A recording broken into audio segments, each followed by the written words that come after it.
Magandang hapon mula sa DOST Pag-asa. Ito po ang ating weather update ngayong Huwebes, March 19, 2026. Patuloy pa rin na nakakaapekto sa ating bansa yung hanging amihan. Pero patuloy pa ito na mas humihina at ito'y nakakaapekto na lamang dito sa probinsya ng Batanes, Cagayan, Apayao at Ilocos Norte. At sa mga susunod na araw ay mas hihina pa ito. At posible ito na magdala ng bahagyang maulap hanggang sa maulap na kalangitan at relatively mas mababang tsansa ng pag-ulan. Ganun din naman dito sa Metro Manila at sa natitirang bahagi ng Luzon at sa Visayas, ang makakaapekto naman sa atin ay yung easterlies o yung hangin na galing sa Pacific Ocean. May kainitan po ito dahil malapit tayo sa equatorial region, kaya unti-unti ay mararanasan na natin yung alinsangan at relatively mas mataas na temperature na makakaapekto sa atin pag tayo ay lumalabas. Dito naman sa Mindanao, posible pa rin yung mga localized thunderstorms o yung mga panandaliang pag-ulan for specific area. Kaya po siya tinawag na localized. Halimbawa, sa Zamboanga Peninsula, may ilang lugar lamang dyan na posibleng makaranas ng mga panandaliang pag-ulan. Katulad nung na-record natin dito sa Hinatuan Station natin for the past few hours. At ito ay hindi naman din ganong kalakasan at panandalian lamang. Pero kapag ito ay tumagal, umabot ng 1 oras o 2 hours, ito ay yung mga tinatawag na natin na well-formed o well-developed na mga thunderstorm. Itong mga ganitong klase ng mga thunderstorm, posible ito na makapagbaha o makapagdulot ng landslide, pero mababa po yung tsansa na mangyari ito. In short, dito sa Metro Manila at sa buong bansa, mababa po yung tsansa ng mga pag-ulan. And again, posible lamang yung mga localized thunderstorms. Bukas ay magpapatuloy pa rin yung paghina ng hanging amihan. Posibleng dito na lamang iyan makakaapekto sa northernmost part. Yung tinatawag natin na extreme northern Luzon. Ito po yung Batanes at Babuyan Islands. Yung Babuyan Islands ay parte ng Cagayan Province. At mas lalakas pa yung impluensya ng easterlies. Ibig sabihin, unti-unti ay mararanasan natin yung pag-init ng ating temperatura. At mananatili naman na mababa yung tsansa ng mga pag-ulan sa buong Luzon. Ang agwat ng temperatura dito sa Metro Manila ay 21 to 30. By the way, yung Sunday ng madaling araw ay umabot ng 17.1 yung temperatura natin dito sa Metro Manila, specifically sa Science Garden Station. Dahil dun sa mga factors na binanggit natin nung nag-report tayo nung araw na yon.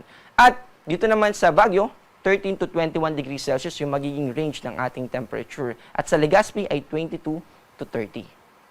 Dito naman sa Palawan, sa Visayas at sa Mindanao, mananatiling mababa yung tsansa ng mga pag-ulan. Also, wala rin tayong nakikita na posibleng mamuo na low pressure area o bagyo sa loob ng Philippine Area of Responsibility. At magpapatuloy yan sa susunod na 3 hanggang 5 araw. Agwat ng temperatura dito sa Puerto Princesa ay 24 to 32, dito naman sa Iloilo ay 24 to 30, at sa Davao ay 25 to 35.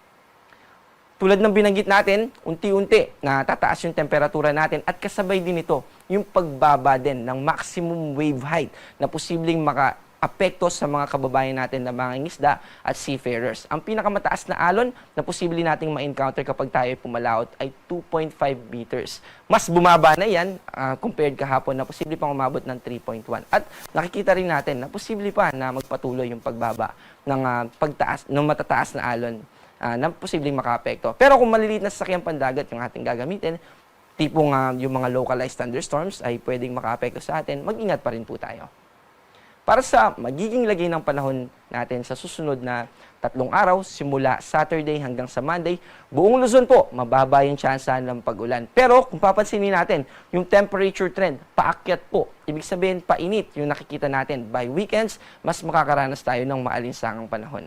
At sa mga susunod na linggo. Ganon din dito sa Visayas at sa Mindanao. So, kailan po ba matatapos yung panahon ng amihan o yung amihan season natin? Sa mga susunod na araw, base po sa ating monitoring, may mga pinagbabasihan po tayo na temperatura, wind direction, wind speed, at iba pang atmospheric variables. At nakikita natin na sa mga susunod na araw ay posible nang mag-release yung pag-asa ng issuance ng termination or pagtatapos ng amihan. At i-welcome na natin yung warm and dry season. So, unti-unti ay mararanasan natin yung maalinsangan. By the way, yung month na kung saan pinakamatataas na heat index yung ating nararanasan ay during month of May. To be specific, second half ng April, buong month ng May, and early week first or second week ng June ay yan po yung mga time na kung saan malaking bahagi ng ating bansa yung nakakaranas ng matataas na values ng heat index. Ang ating araw ay lulubog mamayang 6:07 at muling sisikat naman bukas sa ganap na alas 6 ng umaga. Ako po si John Manalo, ang panahon ay nagbabago, kaya maging handa at alerto. Ingat po!